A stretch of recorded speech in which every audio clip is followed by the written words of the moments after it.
So this morning we are continuing with unpacking the prologue of this transformational book. At least it's been for me. Reading it, rereading it, discussing it has been definitely life highlight. Um, so the part where he talks about reaching Vrindavan in the middle of the night and then finding a resting spot to sleep, and in his dream he sees Mahadev, Shivji, appear.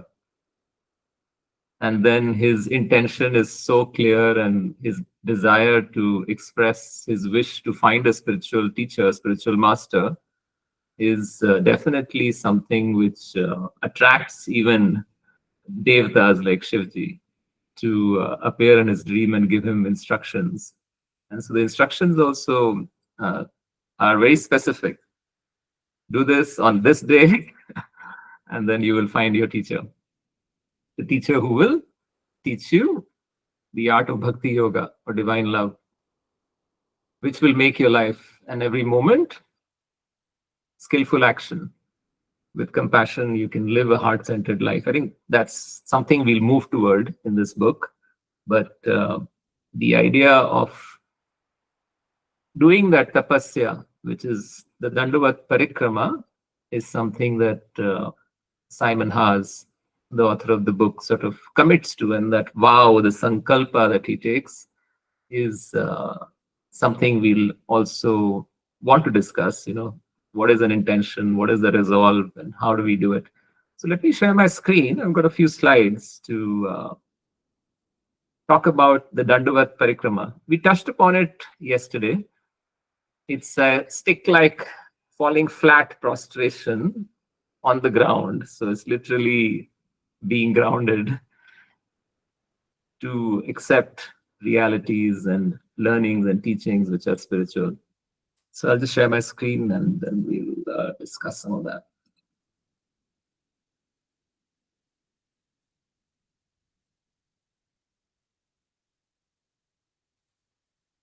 So this is what a Dandavat Parikrama looks like. You have a vow. In his case, he had this vow to find a teacher who could teach him loving devotional service and form that connection with the Supreme Energy, the Lord, or the goddess of Vrindavan, Sri Radha. So he's taken that sankalp, and the method is to pick a stone from Vraja and do a parikrama around Vrindavan or Govardhan.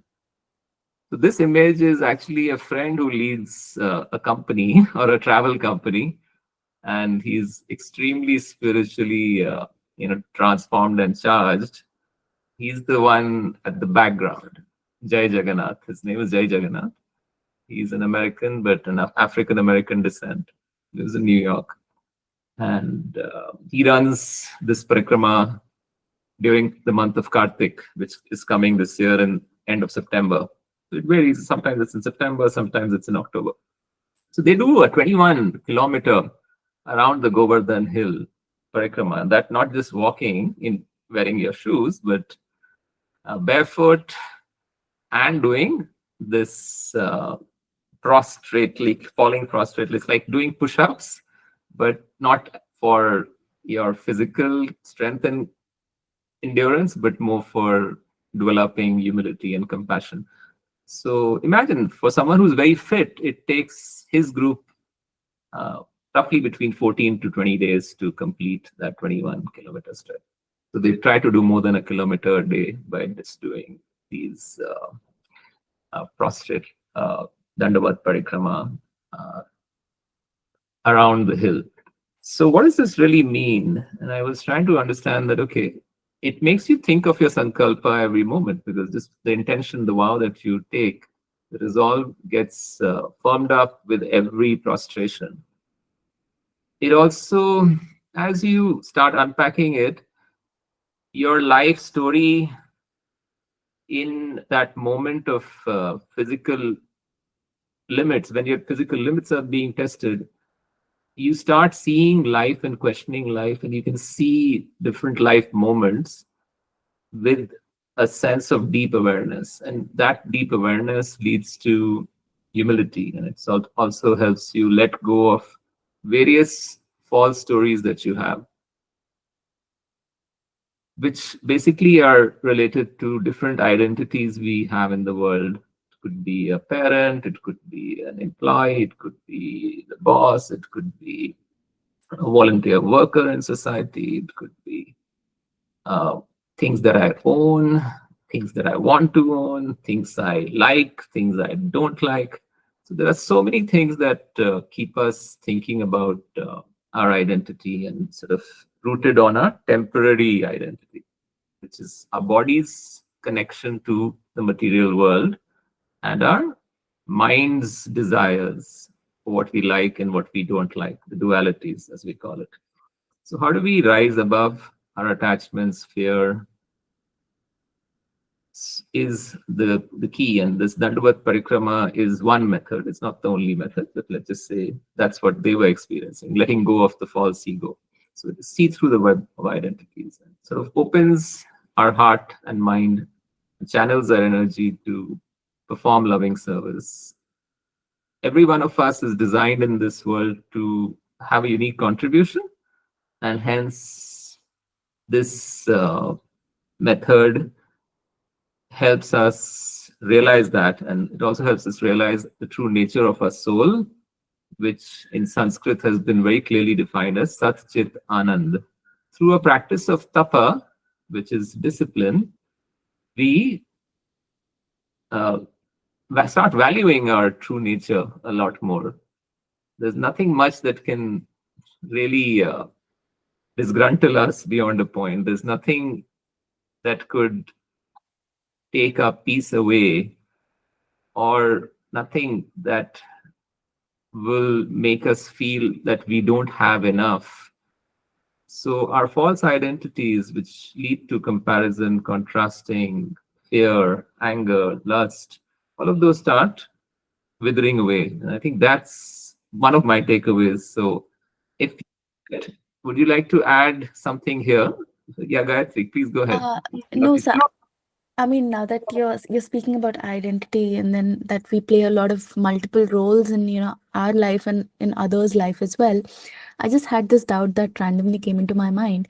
So throughout like our lives, we live with different identities, right? We're someone's parents or someone's like teacher or whatever. So do we really have an identity of our own at the end of the day, or are we just living life with these multiple identities? So, at the body and mind level, yes, we are living with multiple identities. We're wearing different hats at different times of the day, also. We're wearing different hats when we meet different people. However, at the soul level, our identity is unique in terms of what its energy and purpose is fairly unique, and that's where this practice of bhakti yoga takes you. In the Mm-hmm. 9-step method of this practice, we realize our ultimate goal is to find our swarup, which is a unique contribution. So Right. the role that you play has goals and tasks and responsibilities attached to it. So our spiritual role, which is very unique, is realized through this practice. So yes, we have multiple roles in the material sense of the word, because we are a soul in this body. Our body is a vehicle. So you cannot ignore your role. Yeah.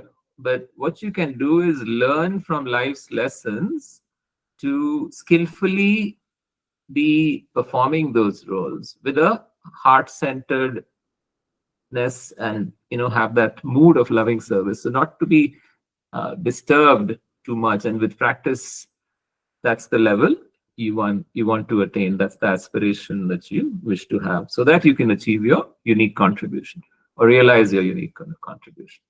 Is that Correct, sir. at the soul level? So you realize your unique contribution at the soul level. The world Right. world will make us realize our contribution in the material sense anyways, right? So once we know that we are a spiritual being and that our soul is something that animates this temporary body, this realization starts to change, shift things in us. And at the spiritual level, we gain freedom from fear, detachment, and we live in genuine compassion for all beings. So this is a journey. It doesn't happen like, okay, I start doing Dandavat Parikrama, I start doing chanting or whatever practice. You'll immediately get this. It does take time, like any other. Like we know, many people in the West have come to understanding yoga and connection. This section is just introducing the idea of yoga as someone who is spiritually minded and is seeking. Uh, their path eventually does lead to Eastern wisdom and many destinations in the East, including, of course, India. And so, as you know, the Beatles, Julia Roberts, Steve Jobs, and many more have set out on this journey of self-discovery. And one of their stop was India, and very crucial stop. So if you look at our Veda text, there's a whole literature, a whole library. Many of it is passed on through oral tradition. Many of it is lost. Much of it is lost as well. However, there are certain things which are more popular. And, for instance, specific things like Ayurveda, which is part of the Upavedas, or, there are certain things in Jyotish Shastra or Itihas, Ramayana, Mahabharata, Bhagavad Gita, it's part of the Mahabharata. And Patanjali's yoga, which is more of the sadhana practice. So yoga is definitely a word that comes in part of our own vocabulary of the entire Vedic literature. So the definition of yoga in general is a practice which aims to create union between body and mind and spirit, and ultimately between the individual self and the supreme self. So this is a very bhakti yoga sort of conclusion to the yoga aspect. And there are many other paths. Some people take jnana yoga, some paramparas follow dhyana yoga with ashtanga yoga. But ultimately, yoga is about everything we do and make it a skillful and loving act. So Ashtanga yoga, of course, many of us practice. We have teachers coming home, or we go to studios, or just watch YouTube channels or join a WhatsApp group. And there's 8-step method, the Ashtanga yoga method. Very often, the West and what we are essentially doing are just the 2 steps, which is asanas and the pranayama, which is the breathing exercises and the asanas. But we don't really study the entire body of yoga and what the ultimate goal is, which is spiritual absorption and finding a unique identity at the soul level is the goal. And at that, but if you just do the yoga pranayama, it obviously benefits at the body and the mind level, but it's not the whole deal. So I think that's something very often teachers don't explain when they start teaching. And I think that's a bit of a disservice, because if you're teaching Patanjali or any form of Patanjali, this is just a small part of the yoga. So yoga, in short, and this WhatsApp group is based on this. It's like yoga beyond the mat. Yoga is not restricted to the yoga mat, but rather it becomes something we apply throughout our lives every day and every moment. And this links very well with the Dharma Kshetri Kurukshetra Samaveta Yutsava, the first verse of the Gita, and where the word Kurukshetra is first introduced. And Kuru means act, and Kshetra means field or region or realm or whatever. So in the realm of now, or the field of now, is how we have to live, because what happened in the past we can lament upon, what happens in the future we can fear of, but we don't want to live a very confused life in the present. And I think that field of now is something that Kurukshetra really reminds us. And so the first verse itself, uttered by none other than Dhritarashtra, who is blind, he knows what is right in his head, but he doesn't want to admit it, he doesn't want to see the truth. And him uttering this verse makes it really ironical. So again, the Gita is a fantastic book in terms of its literary devices and thoughtful connections from the first verse itself. Okay, so anyways, that's all I wanted to discuss today. Love to hear your comments, reflections on many things that we could take away from the prologue. Any thoughts, Arvind? You want to share something? Yeah, Arjun, can you go back to the slide where you presented one, two, three, four, just before Yeah. this? Yeah. Yes. Yes. Any question? Before this, before this, Okay. Okay. Got it. before Yes. this, before you Okay. started the yoga thing. The four before this. Yeah. So I just want you to elaborate on 4.4 there. Which one? The Before this, okay. before this, before this. Okay. Yeah. This one, right? Four. Open your heart. Yeah, open your heart. Just elaborate on that, because I think you maybe because you've spoken on this earlier, you touched on it briefly, but I could understand the concept totally. Okay. Yeah. It's great. I think this is a good segue into understanding, our unique spiritual purpose. And see, we are serving someone or something, anyways, in this body, and so we are raising our kids. So we are in a way serving them. We have a spouse. Obviously, it's making sure things at home work well. So we provide for that. So all of us, in a way, are doing our duties at work, at home, or even if you're doing volunteering acts. We found a role, and that's how it is. I mean, that's how the harmony cycle of the world runs. You find your swadharma and you contribute. And if you're aligned, your true nature is aligned to the work that you do, your, what do you call it? Hand, uh, mind, and heart are all doing what you think is perfect for you.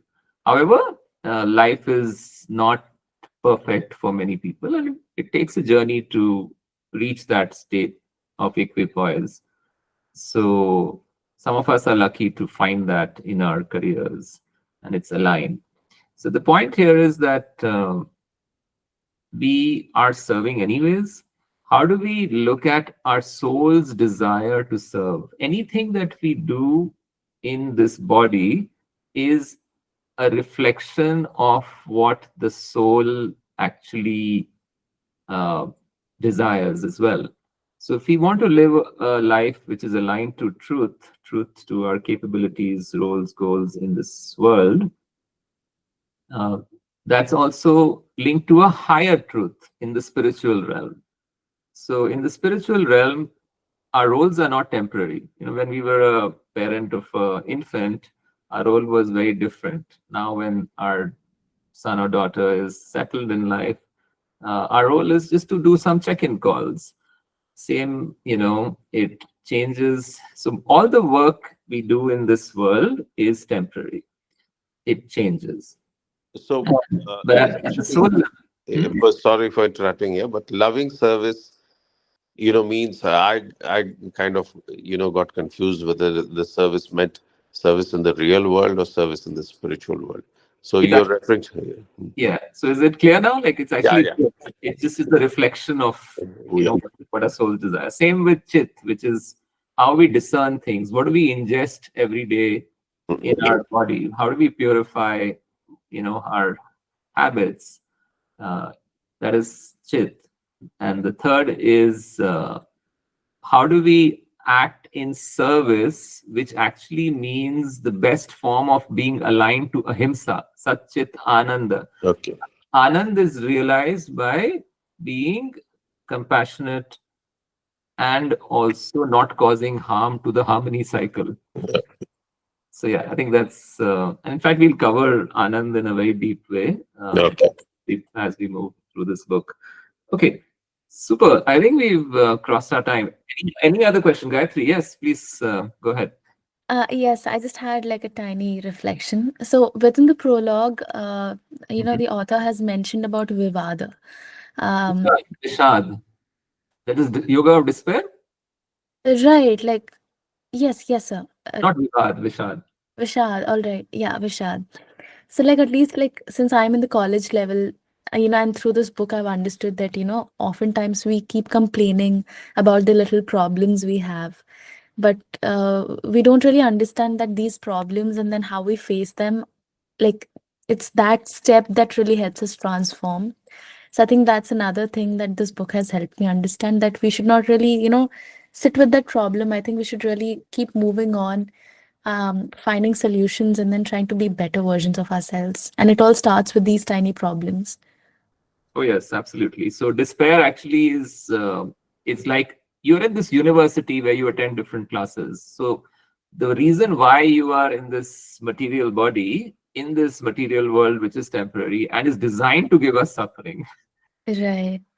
is basically you're attending a university to improve yourself. How do you deal with that suffering is what the goal of all yoga practices is, and the Bhagavad Gita is that manual.